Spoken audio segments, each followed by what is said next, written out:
Alright, hello again. Series number 3. This is the second time I recorded it. For some reason, the light just fucking doesn't do jack shit. It's not that great for showing up or anything. So, what's it called? Alright, this is about how I do not think that they are utilizing Bray Wyatt in a good manner.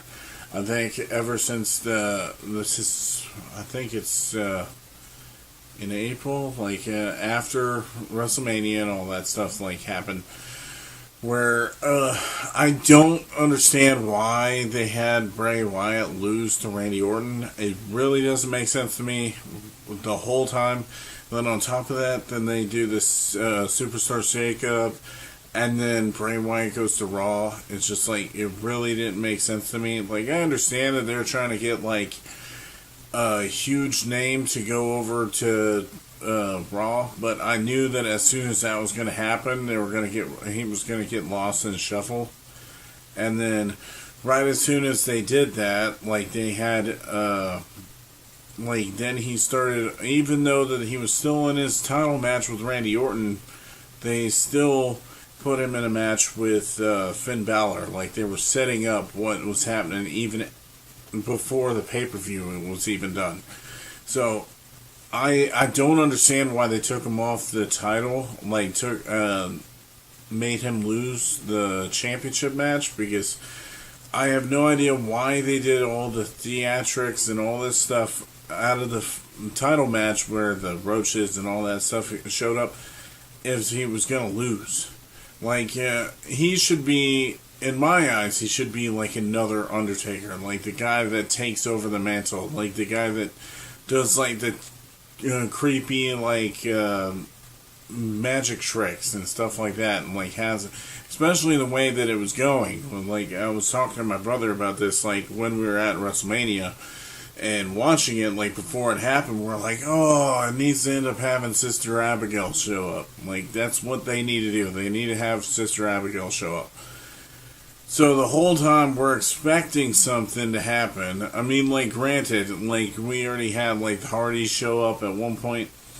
So it was a huge mark out moment and stuff like that. And most of the time with WrestleMania, it doesn't seem like they do a bunch of mark out moments. It's one, maybe two, the whole show. So I was maybe they could have signed somebody underneath anything to play as Sister Abigail, because it would have made sense with the way that they did everything.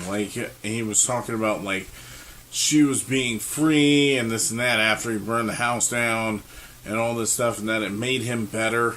Right, it would have made it, especially knowing that they're kind of showing that he has magical powers, blah blah blah, and it's a freaking wrestling thing where it's rigged to do stuff, right? So I don't understand why they didn't see anything through, why they didn't think maybe this would have worked out more if they would have done something else, especially the Sister Abigail thing.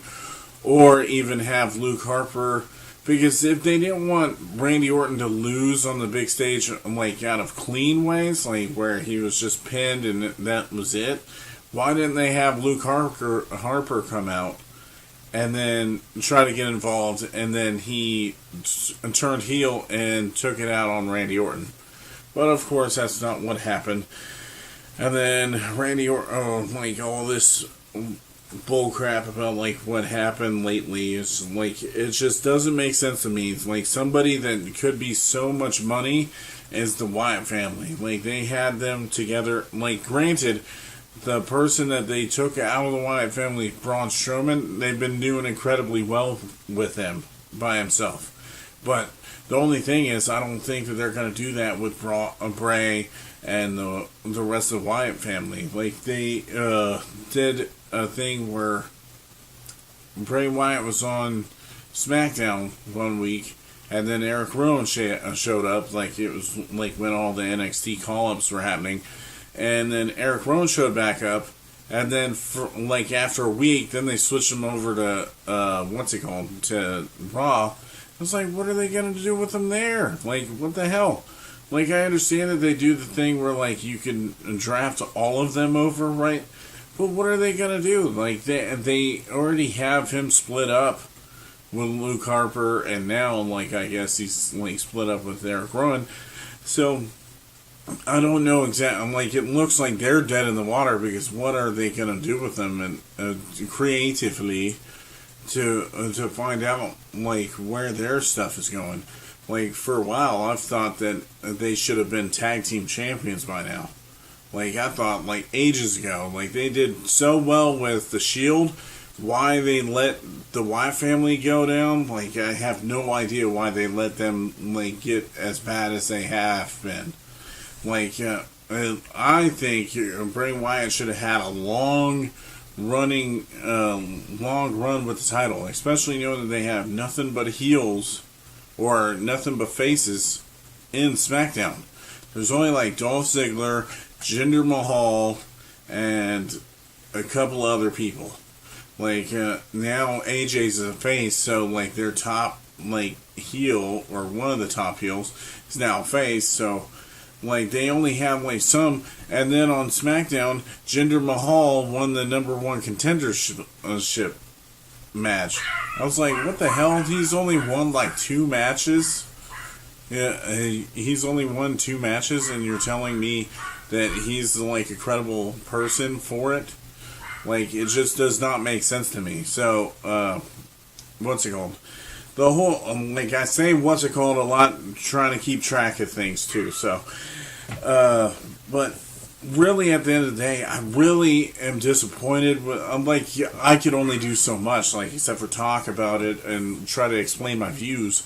So I can't sit there and be like, oh yeah, like, this is what I would do, and do stuff like that. I mean, like, I think there's certain things that I could think of that would probably make it better than other people. Like, kind of like making a storyline where you're all combining it, and then you're doing something like that.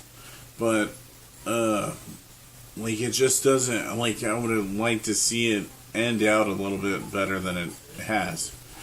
But on that note, while my dogs are barking and everything, I guess I'm going to talk to you guys later, and see you guys in the next video. Bye.